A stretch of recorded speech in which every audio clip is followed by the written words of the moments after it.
안녕하세요. 프리즘입니다. 똑똑해지는 쉬운 경제 뉴스. 오늘의 이슈는 2023년 전망 좋은 코스피입니다. 그럼 시작해 볼까요? 12월 18일 한국일보 허경주 기자님 기사를 참고했습니다. 다음은 기사 내용 요약입니다. 18일 블룸버그 통신이 골드만삭스와 JP모건 체이스, 노무라 등 글로벌 투자은행 11곳을 대상으로 실시한 설문조사에 따르면 각사 증시 전략가들은 2023년에는 아시아 주식시장이 미국보다 나을 것이라고 입을 모았다.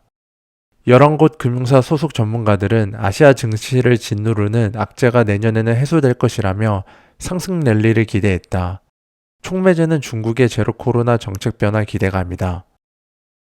가장 큰 수혜국은 한국과 대만이다. 모건 스탠리와 골드만삭스는 두 나라를 주목할 만한 아시아 국가로 콕 집었다.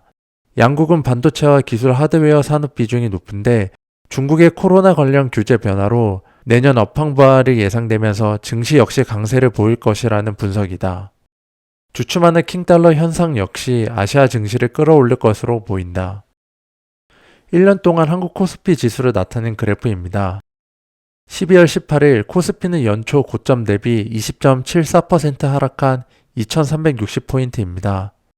고환율, 고물가, 고금리라는 삼중고를 맞이하면서 작년 상승분을 모두 반납했는데요. 현재 고점 대비 20% 하락한 코스피의 가치평가를 위해 코스피 PER과 PBR을 알아보겠습니다.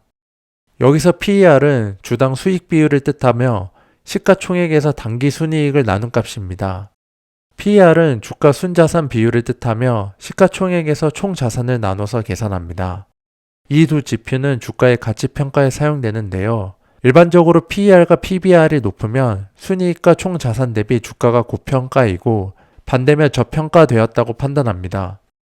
2024년부터 2022년까지 18년 동안 코스피 PBR과 PER을 나타낸 그래프입니다. 코스피 PBR은 18년 동안 평균 1.19인 것에 반해 2022년 10월 코스피 PBR은 0.89입니다. 현재는 10월보단 코스피가 상승했으니 0.89보단 조금 높겠습니다. 코스피 PR의 경우에는 18년 동안 평균 14.66인데요. 반면에 2022년 10월 지표는 낮은 수준입니다. 단순하게 PBR과 PR을 계산하여 코스피 가치를 평가하면 현재는 저평가되었다고 할 수 있습니다. 미국 월가에서도 코스피 PBR과 PER의 저평가 부분을 보고 2023년 코스피 전망을 좋게 봅니다. 다음으로는 코스피 내에서 시가총액별 PBR을 확인해 보시죠. 우리나라는 미국과 달리 산업구조가 제조업 비중이 가장 큽니다. 그러다 보니 기업 가치를 판단하는데 PER보단 PBR을 많이 사용하고 좀 더 현실적이죠. 실제로 중소형주 PER을 보면 700에서 800까지 형성된 과거 사례도 존재합니다. 18년 동안 대형주 평균 PBR은 1.25, 중형주 평균 PBR은 0.99, 마지막 소형주 평균 PBR은 0.71입니다. 표와 같이 시가총액별로 알아본 PBR에서는 중형주가 가장 저평가되어 상승 여력이 높네요. 블룸버그를 포함한 미국 월가에선 2023년 한국 증시를 좋게 보는 전망에는 또 다른 배경이 존재합니다. 그것은 중국의 코로나 규제 해제인데요. 중국의 코로나 규제 해제로 수요가 증가하는데 그 수혜국이 한국이라고 예상합니다. 우리나라의 수출 상위 10개 품목 중에서 대중 수출 품목에선 1위가 반도체, 2위가 합성수지인 석유류 제품이 차지합니다. 만약 중국 코로나 규제가 완화되어 수요가 증가한다면 이들 섹터가 전망이 좋을 확률이 높겠죠.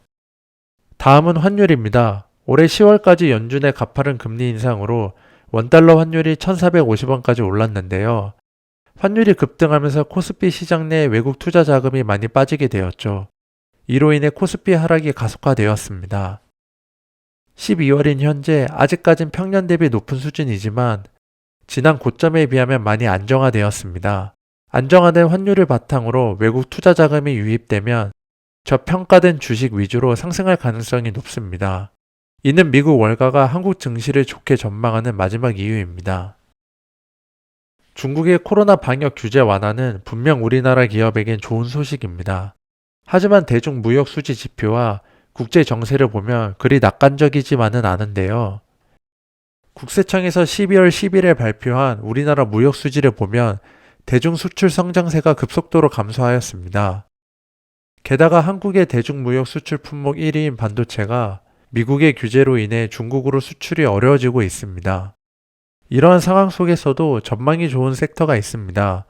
우리나라 대중 수출 상위 10개 품목 중에서 미국의 규제를 피하면서 중국 코로나 규제 완화로 수요가 높아질 섹터나 기업이 있는데요. 이들 기업에 투자하면 2023년에 좋은 기회를 만들 수 있다고 생각합니다. 재밌게 보셨나요? 고금리 상황이 2023년까지 지속된다고 해서 내년에는 주식시장을 낙관적으로 보지 않았는데요. 고점 대비 많이 하락한 코스피의 가치가 저평가인 점과 중국의 코로나 규제 완화로 한국이 수혜국이라는 점을 새롭게 알았습니다. 이것으로 오늘의 주제 2023년 전망 좋은 코스피를 마치겠습니다. 감사합니다.